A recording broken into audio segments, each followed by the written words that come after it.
Tom. Yes. Dr. Corey. Dr. Corey, nice to meet you. Nice to meet you.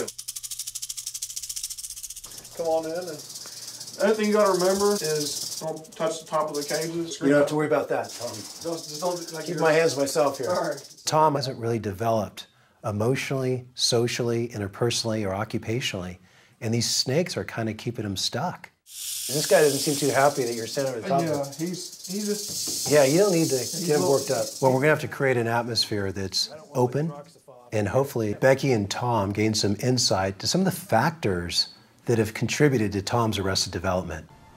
You're in the middle? She explained in detail what happened.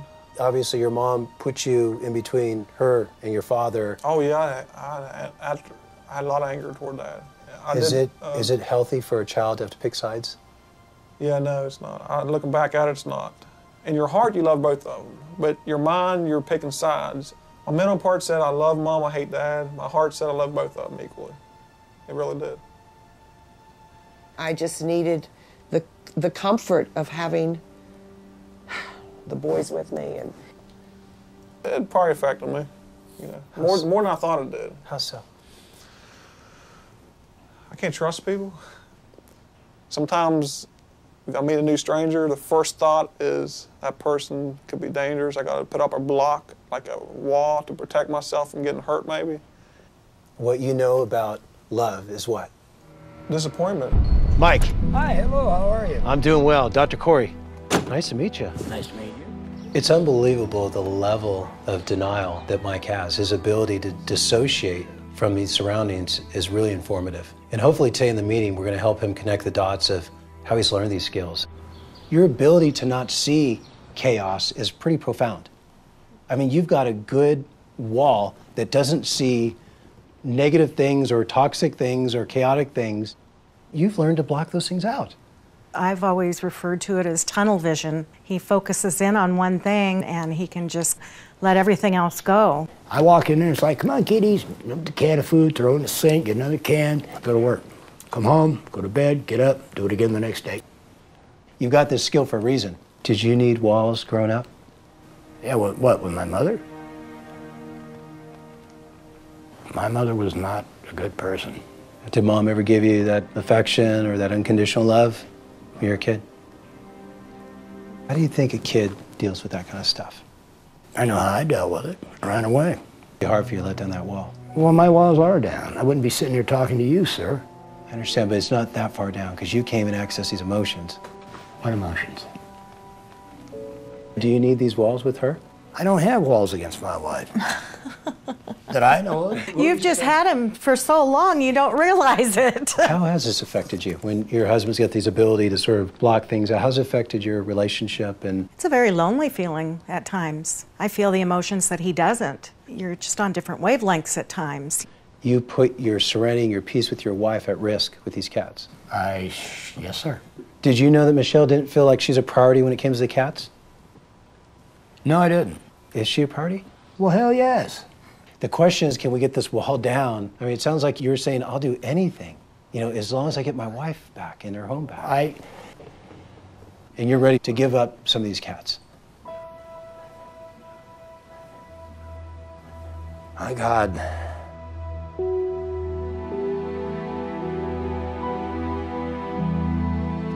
Oh, this sucks. You're saying you would look after her son's security, but she doesn't feel like you looked after her security. It's not just about Lathan. It's about her. It's about her childhood. It's about all the things she never got. And there's a lot on the line here. In the past, I have put things before her and her sister. You know, it's all past. This doesn't look like it's gone. This looks like it's very much alive here right now. You have a lot of love right here. And those animals are just interfering with your ability to get that. They want me to give up my entire life. I don't think they're saying that. That's what I'm hearing. Okay, what are you saying? I want us to have something that we've not ever had. And you know what I think that is?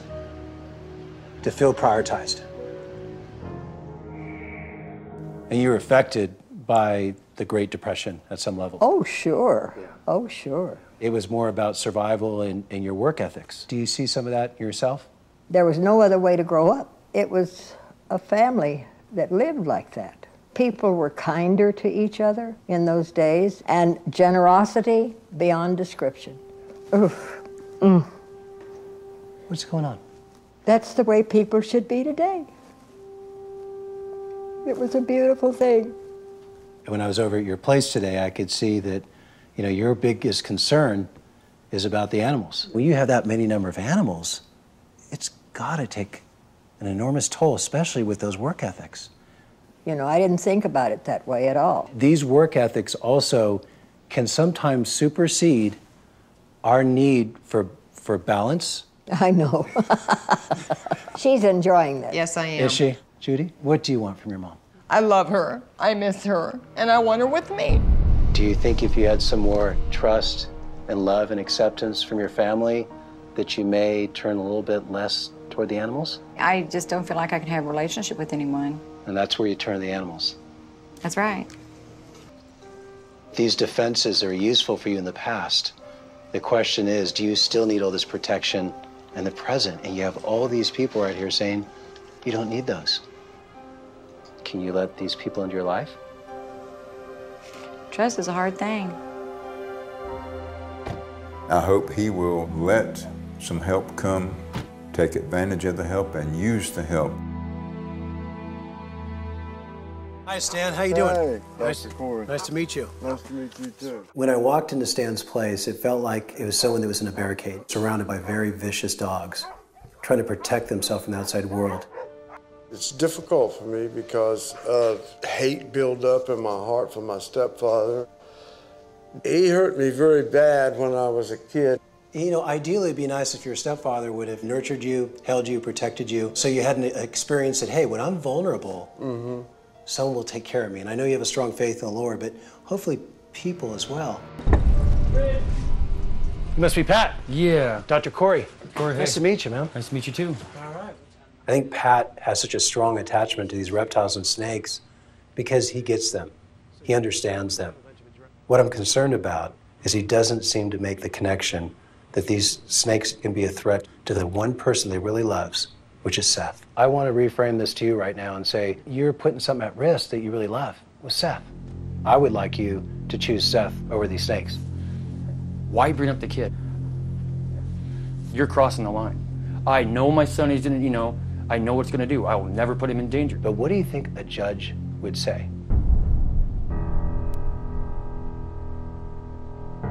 I don't want you to lose something that you love so much. I know how much you love Seth. Stuff can happen. I put so much damn effort into these things that, I ain't gonna see it.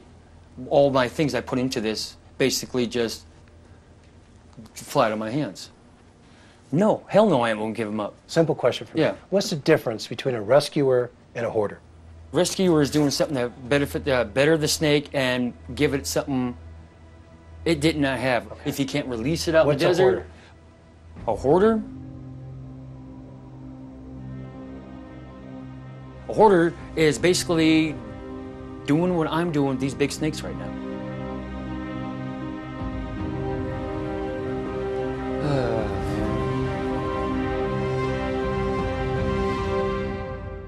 I think Kathy realizes that what she's been doing for Kayla is not really working. Instead of giving her support, she's actually enabling a problem. And that's why she's asked for help. I understand you guys went through a traumatic loss together, which involved, losing your parents. And I understand also that your parents were like Kayla's parents. He was pretty special to you?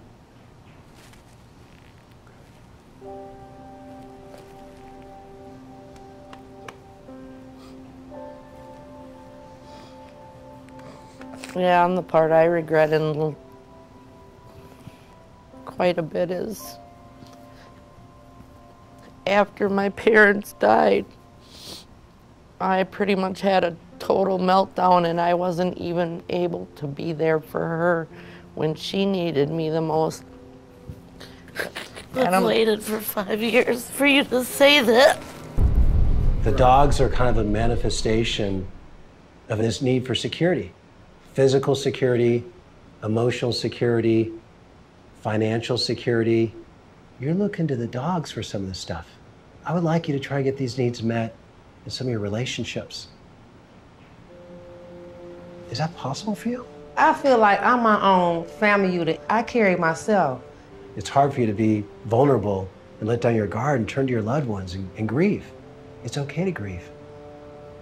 You don't have to be strong all the time. Deanna's letting her emotional needs cloud her judgment. She needs to see that she's in over her head and these animals are fulfilling a void in her life. It's not a kitchen anymore. And I live with rabbits over here too. Lived over here about 9 months before I had any rabbits over here. You told me that kitchen there is not your kitchen, right? Yeah. This is your kitchen? But yeah, but I don't have running water in here. You don't have a bathroom? Yeah, I have a bathroom that you put a bucket under, but I don't have a sewer. Mama makes a lot of self-sacrifices. What's the child do in those situations? Yeah, there's not much, but, you know, bang on the door and say, leave my mama alone, you know. Trying to rescue parents as a kid.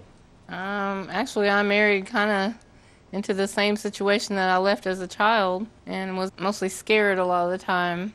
Yeah. And that's when I decided that never again in my life will I be dependent on anybody. Because never. if you're dependent or vulnerable, you might get hurt. Yeah. There's one Hey, of the buddy. babies. Hi, sweetie. Hi, Seymour. It's okay. Hi. And those are the other babies. Hi. Oh my goodness. You got a lot of puppies back there. Yeah. These dogs symbolize some very powerful things to her. They're the only things I believe that she thinks have tried to protect her, and she's got a keen sensitivity and vigilance about trying to rescue them as well. And the dogs haven't hurt you. No, they've only tried to protect me. They were trying to let me know that someone was out there. He was there with a weapon, saying, if you move, I'll kill you. And you realize, Margaret, that when you go through trauma, it has an effect. People can learn to block out bad things. Do you see some of that in yourself? I sure do. You know, it's interesting, when we're out there with the dogs today, you know, those dogs are a little bit skittish. Yes, they have been hurt. Yeah. And mistreated, yes. Have you been hurt and mistreated? Oh, how can I count the times? I can't count the times.